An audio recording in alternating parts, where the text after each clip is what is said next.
Praise the lord. ప్రభువైన అయిన యేసుక్రీస్తు నామంలో మీ అందరికీ మా హోసన్నా మినిస్ట్రీస్ తరపున హృదయపూర్వకమైన వందనాలు తెలియపరుస్తున్నాను. ప్రభు మిమ్మల్ని దీవించి ఆశీర్వదించును గాక. ప్రియులారా, పరిశుద్ధ గ్రంథంలో జెఫన్యా గ్రంథం 2వ అధ్యాయం 3వ వాక్యాన్ని నేను చదువుతున్నాను. దేశములో సాత్వికులై ఆయన న్యాయ విధులను అనుసరించు సమస్త దీనులారా, యెహోవాను వెదకుడి. మీరు వెదకి వినయము గలవారై నీతిని అనుసరించిన ఎడల ఒకవేళ ఆయన ఉగ్రత దినమున మీరు దాచబడుదురు. పిల్లలు చూడండి, ఇక్కడ చక్కటి ఆలోచన కానివ్వండి, హెచ్చరిక కానివ్వండి, ఈ వాక్యంలో మనం చూస్తాము. అదేంటంటే, మీరు ఆయనను వెదకండి, ఆయనను అనుసరించండి, తద్వారా ఆయన ఉగ్రత దినమందు మిమ్మల్ని ఆయన దాచును. పిల్లలు చూడండి, ఈరోజు ప్రపంచపు పరిస్థితి బహుభయంకరంగా ఉంది. తెగుళ్ళు, మరణాలు, ఆపదలు, విపత్తులు, ఇవి ఒకవైపు మనల్ని వేధిస్తూ ఉన్నాయి. మరోవైపు శత్రువుల యొక్క దాడులు, దేశము యొక్క పరిస్థితులు, ఇవన్నీ మనం వింటున్నప్పుడు ధైర్యం చెడిపోయే పరిస్థితులు మనం చెవులారా వింటున్నామండి. ఇవి మనల్ని విభ్రాంతిపరిచి మనల్ని పిరికి వాళ్ళనుగా చేయడం కాదు. కానీ ఒకటి మాత్రం వాస్తవం, మనము ఆయనను వెదకి ఆయనను అనుసరించిన ఎడల ఒక సంతోషకరమైన వార్త ఏంటంటే, ఆయన మనలను దాచును అనే మాట మనకెంతో ఊరటను కలిగిస్తుంది. ఎందుకంటే ఆ సర్వశక్తి కలిగిన దేవుడు మనను దాచినప్పుడు ఏ అపాయము మన దరికి రాలేదు, ఏ కీడు మనల్ని సమీపించలేదు, ఏ భయము మనల్ని కలవరపరచలేదు. సురక్షితమైన జీవితాన్ని మనం పొందుకోగలుగుతామనే విషయాన్ని మనం గుర్తించాలి. చూడండి, మనము మన శక్తి చేత మనము కాపాడబడాలి అని అనుకోవడం వెర్రితనం అండి. ఎందుకంటే మనకున్న ఆలోచనలు కానివ్వండి, మనకున్న దూరదృష్టి కానివ్వండి, అది అల్పమైనదిగా ఉంటుంది. కానీ దేవుడు మనల్ని దాచినప్పుడు, కాపాడినప్పుడు ఆ జీవితపు అనుభవం అది ఎంతో ఆశీర్వాదకరంగాను క్షేమకరమైనటువంటి అనుభవాలలో పురులరా కనిపిస్తుంది. దానిని మనం అపేక్షించాలి. ఆయన ఎలా దాచి కాపాడుతాడు అనంటే, లేఖనాల్లో మనం చదువుతాము. కీర్తనల గ్రంథం 17వ కీర్తన 9వ చరణాన్ని మనం చదివితే, ఒకడు తన కనుపాపను కాపాడుకొనున్నట్లు నన్ను కాపాడుము, నన్ను లయపరచుగోరు దుష్టులను పోగొట్టి కాపాడుము, నన్ను చుట్టుకొను నా ప్రాణ శత్రువుల చేత చిక్కకుండను, నీ రెక్కల నీడ క్రింద నన్ను దాచుము. ప్రియులారా, ఈ మాటలు మనం చదువుతున్నప్పుడే ఈ కీర్తనకారుడు ఎంత విపత్కరమైన పరిస్థితుల్లో ఉన్నాడు అనేది మనం ఇట్టే గుర్తుపట్టగలమండి. ఆశ్చర్యమైన కొన్ని మాటలు మనం ఇక్కడ చదువుతామండి. అదేంటంటే, నన్ను లయపరచుగోరు దుష్టులు 1, 2 నా ప్రాణ శత్రువుల చేత. సహజంగా మనం నా ప్రాణమిత్రులు అని చెప్తుంటామండి. అంటే నా ప్రాణానికి అంటుకొని ఉన్న మిత్రులు, స్నేహితులు, ప్రాణ స్నేహితులు అంటుంటాము. కానీ ఇక్కడ ఈ కీర్తనకారుడు అంటాడు, నా ప్రాణశత్రువులు అంటే నా ప్రాణాన్ని అంటుకుని ఉన్న శత్రువులు. బహుభయంకరమైన పరిస్థితి అండి. ఏదో సాదాసీదాగా పొగరుబోతు మాటలు మాట్లాడడం, నీ అంతు చూస్తాను అని బెదిరించడం, ఇలాంటి మాటలు మనం వింటుంటాము. కానీ లయపరచుకోరు శత్రువులు అంటే వీడిని ఎలాగైనా మట్టి చేసేయాలి కంతే, వీడిని భూతల మీద ఉంచకూడదు అని కంకణం కట్టిన కఠినాత్ములు అన్నమాట. వీళ్ళు ప్రాణశత్రువులట. నాకు ఆ మాట ఒక ఆశ్చర్యాన్ని కలిగించిందండి. ప్రాణశత్రువుల చేత అనే మాట. ఎందుకంటే నా ప్రాణాన్ని అంటుకుని ఉన్నారు ఈ శత్రువులు. ఏదో నిన్నటి రోజున, మొన్నటి రోజున, పోయిన సంవత్సరం, అటుపోయిన సంవత్సరం అని కాదు. నా ప్రాణాన్ని అంటుకొని నన్ను ప్రాణం తీయాలని కంకణ కట్టిన ఈ కఠినాత్ములైన ఈ శత్రువుల చేతికి నేను చిక్కకుండా నీ రెక్కల క్రింద నన్ను దాచుము. ఎందుకంటే వాళ్ళ కంట పడ్డానంటే ఇక అయిపోయింది చరిత్ర. నీ రెక్కల క్రింద. చూడండి, కోడి తన రెక్కల క్రింద తన బిడ్డల్ని చేర్చుకుంటుంది. మనం గుర్తించలేమండి. ఎందుకంటే ఆ రెక్కల క్రింద ఆ కోడి పిల్లలు అలా ఒదిగిపోతాయి. ఆ కోడి కూడా ఆ శరీరంలోనికి ఆ పిల్లల్ని చేర్చుకున్నట్లుగా అంతగా కవర్ చేస్తుంది, కప్పి ఉంచుతుంది. ఈ కీర్తనకారుడు అంటాడు, నన్ను ఒక వ్యక్తి తన కనుపాపను ఎలాగైతే కాపాడుకుంటాడో. పురుల ఎంత బాధ దృక్పథమైన మాటతో మరి ఈ కీర్తన రాశాడో చూడండి. తన కనుపాపను ఒక వ్యక్తి ఎలా కాపాడుకుంటాడో అలాగూ నన్ను కాపాడు నాయన. నన్ను చుట్టుముట్టి ఉన్న పరిస్థితులు అలాంటివి, నా ఎదుట నిలిచిన విపత్కరమైన అనుభవాలు అలాంటివి. ఈ క్షణం నేను బ్రతికి ఉన్నానంటే కేవలం నీ కృప. మరో క్షణం ఏమవుతుందో అర్థం కాని అయోమయంలో నేను బ్రతుకుతున్నాను. పరిస్థితుల ప్రభావాలలో నేను చేజిక్కిపోయి ఉన్నాను. ఈ సందర్భంలో నీ రెక్కల నీడ చాచి నన్ను దాచకపోతే నేను కాపాడబడలేను. నిజమే నా ప్రియ సహోదరులారా, ఒక వ్యక్తి కనుపాపను ఎలా కాపాడుకుంటాడు చూడండి. ఏదైనా దుమ్ము ధూళి మన కంటి మీద పడుతుంది అని అంటే వెంటనే కనురెప్ప కనుపాపని కప్పేస్తుందండి. కనురెప్పకి మనం ఆర్డర్ ఇవ్వాల్సిన అవసరం లేదు. ఒక లైట్ వెలగడానికి మనం స్విచ్ వేస్తే కదా లైట్ వెలుగుతుంది. కానీ కనురెప్పకి మనమేం స్విచ్ ఆన్ చేయని అవసరం లేదు. లేకపోతే మనం ఆర్డర్ ఇవ్వాల్సిన అవసరం లేదు. దుమ్ము వస్తుంది, ధూళి వస్తుంది, కనురెప్ప కనుపాపను కాపాడుకో అని చెప్పాల్సిన అవసరం లేదు. ఆ కను రెప్ప పాటు చూడండి. కొంచెం ఏదైనా మన కంటికి కనబడని ధూళి ఏదైనా కంటి మీద పడుతుంది అనగానే ఆ కనురెప్ప కనుపాపను కాచేస్తుంది కదా. ఆ రీతిగా నీవు నన్ను కాపాడాలయ్యా. నీ రెక్కల క్రింద. ప్రియమైన దేవుని బిడ్డలారా, ఆయన రెక్కల క్రింద మనకు అంత సురక్షితం ఉంది. దుష్టుల చేతులు పడకుండా. ఈ ప్రాణశత్రువులు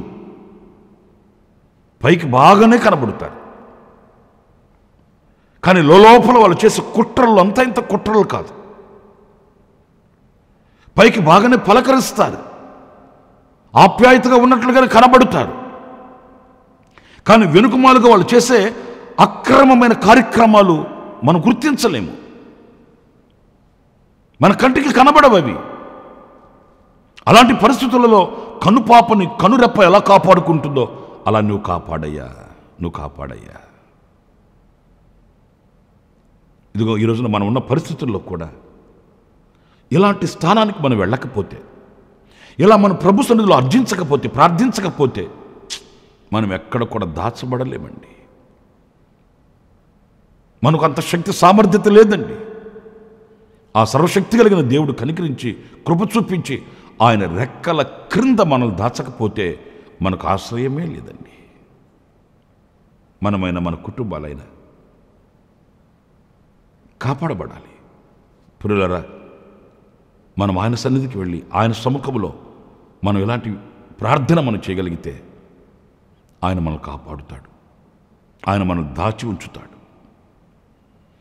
ఆ ఉగ్రత కానివ్వండి, శత్రువుల యొక్క అగ్నిబాణాలు కానివ్వండి మనకు తగలకుండా ఆయన రెక్కల నీడలో మనం చేరిపోతాం. అంతేకాదండి, మరొక మాట కూడా 27వ కీర్తన 5వ చరణంలో మనం చదివితే అక్కడ ఏముంటుందంటే, ఆపత్కాలమున ఆయన తన పర్ణశాలలలో నన్ను దాచును, తన గుడారము చాటున నన్ను దాచును, ఆశ్రయదుర్గము మీద ఆయన నన్ను ఎక్కించును. స్తోత్రం కలుగునుగాక. ఇక్కడ మరొక అనుభవం మనం చూస్తే, ఒక ఆపదొచ్చింది. అది ఏ మార్గంలోనైనా రావచ్చు, ఏ విధంగానైనా ఉండవచ్చు. ఆపద అనేది ఒక విధంగానే రాదండి. ఆర్థికంగా ఉండవచ్చు, ఆరోగ్యపరంగా ఉండవచ్చు, కుటుంబ పరంగా ఉండవచ్చు, వ్యాపారాలలో, వ్యవసాయాలలో, చేతి పనులలో, ఏ విధముగానైనా ఒక ఆపద రావచ్చండి. ఈ విధముగానే ఆపద రావాలి అనేమీ లేదు. అయితే ఆ సందర్భాన ఆయన తన పర్ణశాలలలో నన్ను దాచును, గుడారపు చాటున మాటున ఆయన నన్ను దాచును. అంతేకాదు, ఆశ్రయదుర్గము మీద ఆయన మనల్ని ఎక్కిస్తాడట. అంటే శత్రువుకి అందనంతగా దేవుని మహిమ కలిగిన నామానికి మహిమ కలుగునుగాక. దాచడం మాత్రమే కాదండి, పర్ణశాలల చాటున, గుడారపు చాటున, అంటే ఆయన సన్నిధి ఉంది కదా, ఆయన మందిరం ఉంది కదా, ఆ మందిరములో దాని చాటున, దాని నీడలో ఆయన మనల్ని దాచుతాడట ఆపత్కాలమందు. నా ప్రియమైన సహోదరులారా, కొన్ని ఆపదలు మనుషులు ఎవ్వరూ మనకు సహాయం చేయలేని ఆపదలు ఉంటాయండి. ఒకవేళ కన్నవాళ్ళు, కొన్నవాళ్ళు, ఉన్నవాళ్ళు మనకు ఎంతమంది ఉన్నప్పటికీ కూడా కొన్ని సందర్భాలలో ఎవ్వరూ ఏమి చేయలేని నిస్సహాయపు పరిస్థితులు ఎదురవుతాయండి. అలాంటి పరిస్థితులలో సహాయం చేయగలిగిన దేవుడు ఒక్కడే, మన ప్రభు అయిన యేసుక్రీస్తు. ఆయన తన సన్నిధిలో, పర్ణశాలలలో, ఆయన గుడారము చాటున ఆయన దాచి ఉంచుతాడట. ఆయన సన్నిధి విశాలమైనది, ఆయన సన్నిధి మనకు సురక్షితమును కలిగించేది, ఆయన మందిరము మనకు దీవెన కలిగించేది.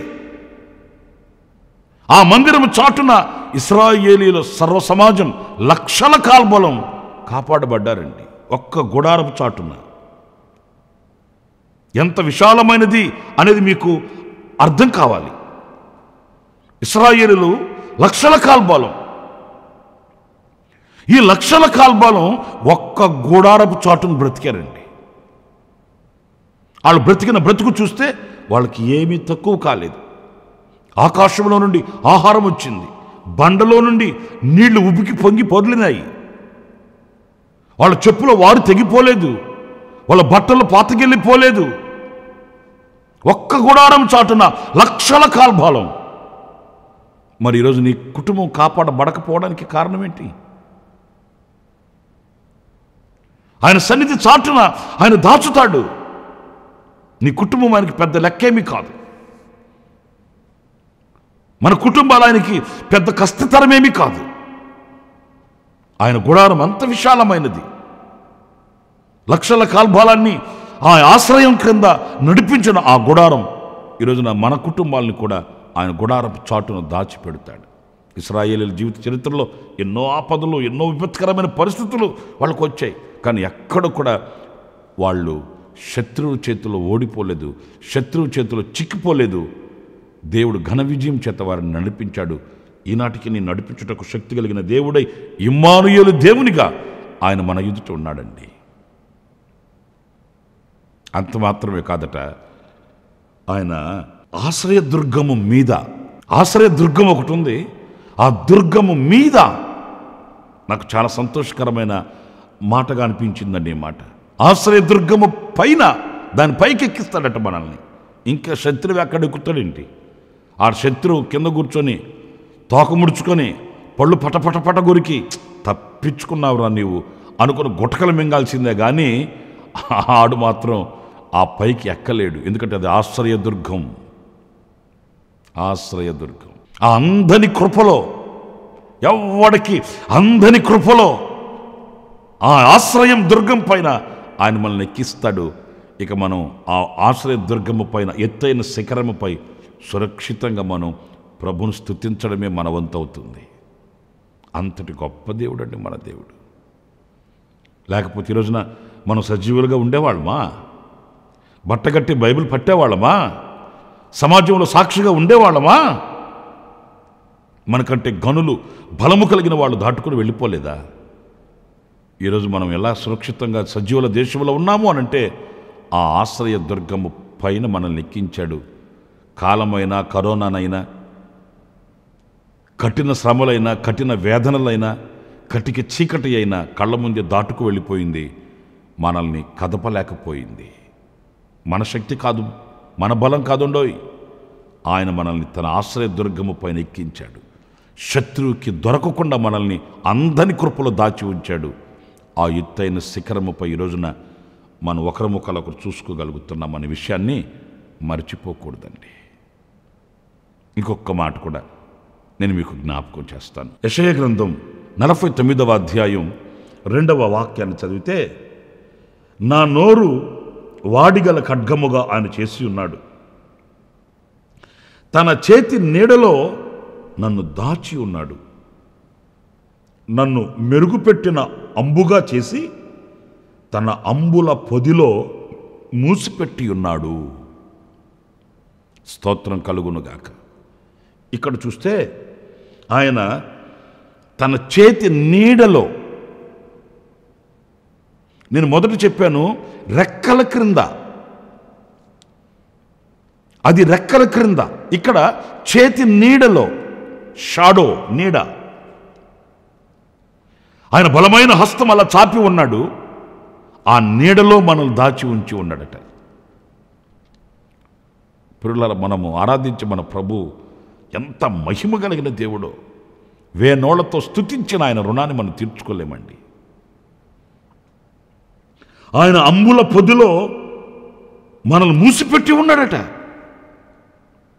ఎందుకంటే ఒక సమయం వస్తుంది, తగు సమయమందు ఆయన ఆ అంబుల పొదిలో దాచబడిన ఆ యొక్క బాణాన్ని ఆయన తీస్తాడు.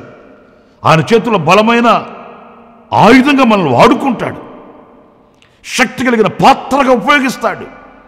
ఒక మహిమ కలిగిన చోట ఆయన మనల్ని సాక్షిగా నిలబెడతాడు. అంతవరకు ఆయన మనల్ని మూసిపెట్టి ఉన్నాడు. ఇలాంటి అనుభవాలన్నీ మనం తలంచుకున్నప్పుడు ఆయనకు కృతజ్ఞతాస్తుతి చెల్లించకుండా ఉండలేమండి. ఆయన నీడలో చల్లగా, కొంతమందిని మనం వాడుకలు అంటుంటాం, నీడపాటును కూర్చొని శుభ్రంగా తింటున్నాడు రాయుడు అంటుంటాం. ఎందుకంటే వాని వైఖరి అలా ఉంటుంది. అలాంటి వాడిని చూసినప్పుడు మనం ఏమనుకుంటాం, నీడపాటును కూర్చొని తినే భాగ్యం ఇచ్చాడు దేవుడు వీడికి అనుకుంటుంటాం. కానీ దేవుడు మనల్ని ఎంత నీడలో దాచి ఉన్నాడో మనకు అర్థం కాదండి. ఆ నీడలో దాచడం కాదు, మాత్రమే కాదు, అంబుల పొదిలో మనల్ని మూసిపెట్టి ఉన్నాడు. ఆయన చేతిలో బలమైన పాత్రకు తగు సమయమందు ఆయన మనల్ని వాడుకుంటాడు. గనుక నా ప్రియ సహోదరులారా, జఫన్యా ప్రవక్త చెప్తున్నాడు, మీరు యెహోవాను వెదకండి, వినయము గలవారై నీతిని అనుసరించిన ఎడల, ఆ నీతిని మీరు వెంబడించిన ఎడల, ఆయనను వెదకిన ఎడల ఆయన మిమ్మల్ని దాచును. రెక్కల క్రింద దాచుతాడట. ఆయన పర్ణశాలలలో గుడారము చాటును దాచుతాడట. ఆశ్రయ దుర్గము పైకి ఎక్కిస్తాడట. అంతేకాదు చేతి నీడలో దాచుతాడట. అంబుల పొదిలో దాచిపెట్టి మూసిపెడతాడట. తగు కాలమందు పత్రికగా, సాక్షిగా నిలిచే కృపని మనకు అనుగ్రహిస్తాడట. అలాంటి కృప మన దేవుడు మనందరికీ ప్రసాదించునుగాక. ఒక వ్యక్తి తన కనుపాపను కాచునట్లుగా ఆయనే మనల్ని కాపాడునుగాక. తలలు వంచండి, చిన్న ప్రార్థన చేసుకుందాం. సజీవుడు అయిన ప్రభువా, మీకు వందనాలు. నీవు గొప్ప దేవుడవు, మహోన్నతుడవు, మహోపకారివి. మమ్మల్ని దాచి ఉంచే దేవుడవు, కాపాడే దేవుడవు నాయన. మీరు కాపాడకపోతే మేము కాపాడబడలేము. ఒక్క క్షణము కూడా మాది కాదు. నీ కృపయే నేటి వరకు మమ్మల్ని దాచింది. నీ కృపయే నేటి వరకు నడిపింది. నీ కృపయే నేటి వరకు మమ్మల్ని సజీవుల దేశంలో నిలబెట్టింది నాయన. అంతం వరకు కాపాడుటకు నువ్వు శక్తి కలిగిన దేవుడు. నిన్ను తప్ప మేము వేరొక ఆశ్రయం మాకు లేదని మరొకసారి శిరస్సు వంచి నమస్కరిస్తూ మీ పాదాల దగ్గర ఆపాదమస్తకం అంకితం చేసుకుంటున్నాము.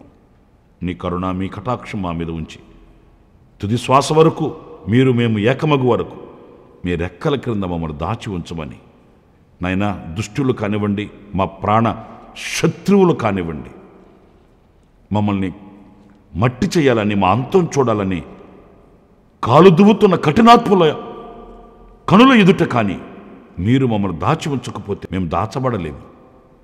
మీరే కనుపాప వలె మమ్మల్ని కాపాడాలి ప్రభు. మమ్మల్ని, మా కుటుంబాలని, మమ్మల్ని, మా సంఘాలని ప్రభువా, మమ్మల్ని, మా సహోదరులను ఒక్కొక్కరిని మీ పాద సన్నిధికి అప్పగించుకుంటున్నాము. మీ దయగలిగిన రెక్కల నీడలో దాచి భద్రపరిచి మీ నామ ఘనత కొరకు మమ్మల్ని సాక్షులుగా వాడుకొనమని యేసు ప్రశస్త నామములో ప్రార్థన చేసి వేడుకొనుచున్నాను తండ్రి. ఆమేన్. ఆమేన్. ప్రభు మిమ్మల్ని దీవించి ఆశీర్వదించునుగాక. కరుణ కటాక్షములతో ఈ దినమంతయు ప్రభు మిమ్మల్ని కాపాడునుగాక. ఆమేన్.